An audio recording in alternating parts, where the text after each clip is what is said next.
नमस्कार दोस्तों, मेरा नाम नवीन है और आप देख रहे हैं एजुबिन।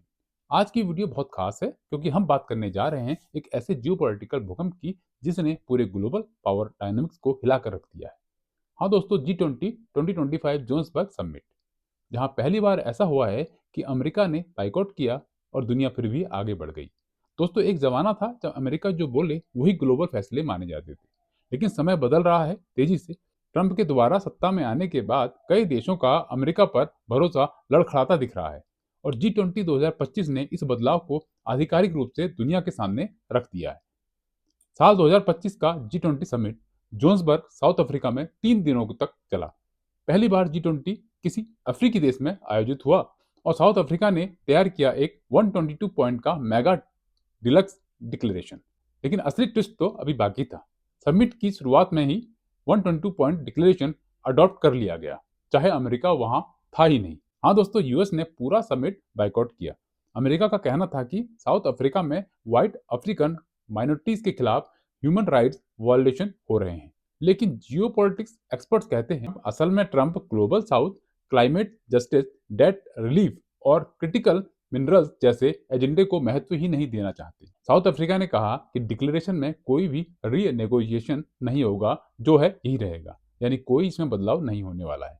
और यह दुनिया के लिए एक बहुत बड़ा संकेत था। अब जानते हैं कि 122 पॉइंट डिक्लेरेशन की मुख्य थीम क्या थी, यानी डिक्लेरेशन के सबसे बड़े फोकस एरियाज क्या थे। पहला था क्लाइमेट चेंज, यानी रिन्यूएबल एनर्जीज, क्लाइमेट एसर्जीज और क्लाइमेट विल्नरेबल देशों की मदद। दूसरा था डेट रिलीफ, यानी डेवलपिंग देशों के बढ़ते कर्ज को अनसस्टेनेबल घोषित करते हुए राहत की मांग।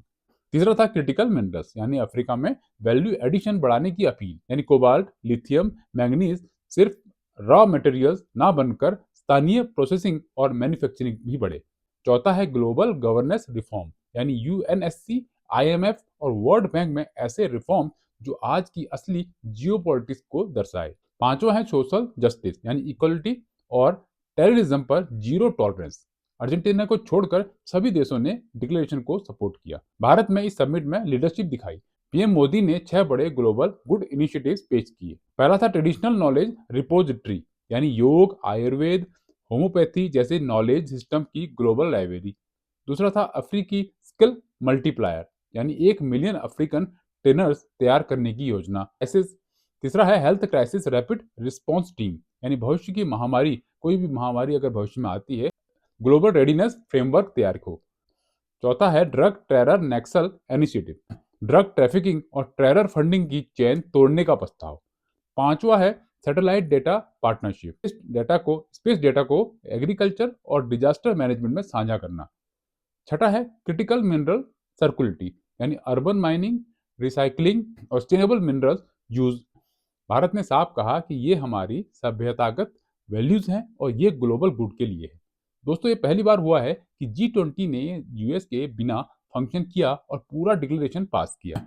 यह इस बात का संकेत है कि दुनिया अब मल्टी पोलर बन रही है और global south, Africa, Bharat, Brazil अब सिर्फ देखने नहीं आए हैं, अब लीड कर रहे हैं। लेकिन एक बड़ा सवाल अभी भी है कि जब अमेरिका इस प्रोसेस में शामिल नहीं है तो इन फैसलों को ग्राउंड पर लागू कैसे किया जाएगा। अगले साल 2026 में G20 की प्रेसिडेंसी अमेरिका के पास है।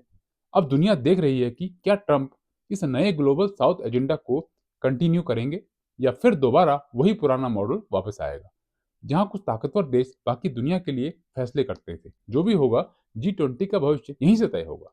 तो दोस्तों, यह था G20 2025 का पूरा मेगा एनालिसिस। अगर वीडियो पसंद आती है तो वीडियो को लाइक, शेयर और सब्सक्राइब जरूर करें। फिर मिलते हैं नई वीडियो में, तब तक के लिए good bye, have a nice day. जय हिंद, जय भारत।